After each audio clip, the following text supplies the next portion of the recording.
Kapit nagisugdan ng challenge si Bitmaster. Ug naghilom-hilom na ko kay na-check sa kong luyo. Gibati ko kaulaw, lami na jud kay mulakaw. Lakaw na jud ko karon, padung sa ilang balay. Hanggang sa dulo ng ug karon ni balik tapos si Ethan Alexander. Wala lang kundi ang pinakagwapong batang vlogger. Ug karon ni biyahe mi padulong Cebu. Ang akong kauban si Mama ug si Tito. Isakay mig barko. Kabalo mo nganong niadto mig Cebu kay sad boy ko. Nganong man jud ka, nganong nisod pa, man kas kinabuhi na kuyaya. Nganong man jud. Abi na kog ako ra sad boy diri apil man ni tawana. Ayaw, di ma. So wala na dugay, naabot na mig Cebu. Og ninaog na sad ko sa barko. Dili na ko nakita ang kanindot sa Cebu. Wapo kayo murag ako. Sakto kayo kay nagdunga mig abot nila quiz berban. Kay isa pa parehara pud mig adtuan. Apil po niya mong isa ka kauban nga si Tahuman. Karon nilarga namin, nisakay na pud mig taxi. Hanggang sa dulo ng mundo.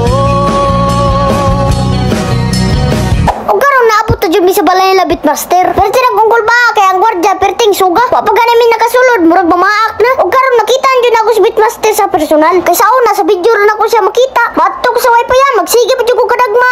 Og daghang klase nga vlogger ako nakita diri ha. Nay si Paton, nay buta murag sitan. Og diri dapita, hapit nagisugdan ng challenge si Bitmaster. Og naghilom-hilom na ko kay na-check sa kong luyo. Gibati ko kaulaw, lami na jud kay mulakaw. Lakaw na jud ko karon, padung sa ilang balay. Magpuyo na ko basig minyo ko diri sa Cebu. Pero ako katingala, kinanagan sila ako wala pa. Ayay, wa man ko appeal ning challenge nila. Pero bahala na, kaya kabaldom ko kanina. Na-chicks nagpa-picture sa ko. Smile na ko diri, bahalag pirting ulawa.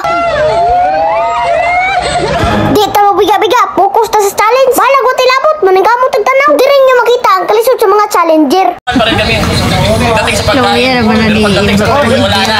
Kanya-kanya na to, pre. Grabe, kalisod na nga challenge. Pero ningkamot sila kay para madaog. Dahil kung ginsay madaog, muhikap sa kong itlog.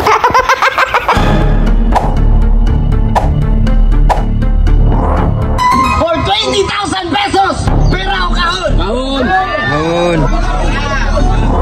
Pag pera na yan. Pag kahon, di natin alam kung nandito ba. 25,000! Pera o kahon?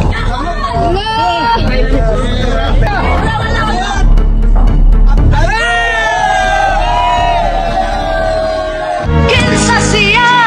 Nanog, nanog, nanog, nanog,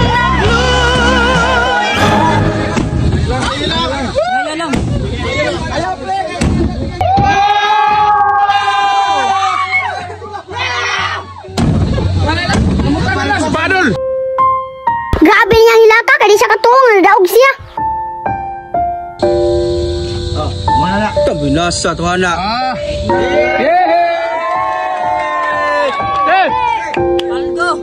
So karon ni Dol ko na Bitmaster kaya nangit ko kay manguli na pod me. Grabe na kong lawa kay nagduha-duha ko Dol sa iya ha. Og karon kauban na ko sila ko isberban. Wadto ko sa ila, kay mutanaw ko sa ilang bibihan. Mga abang sa video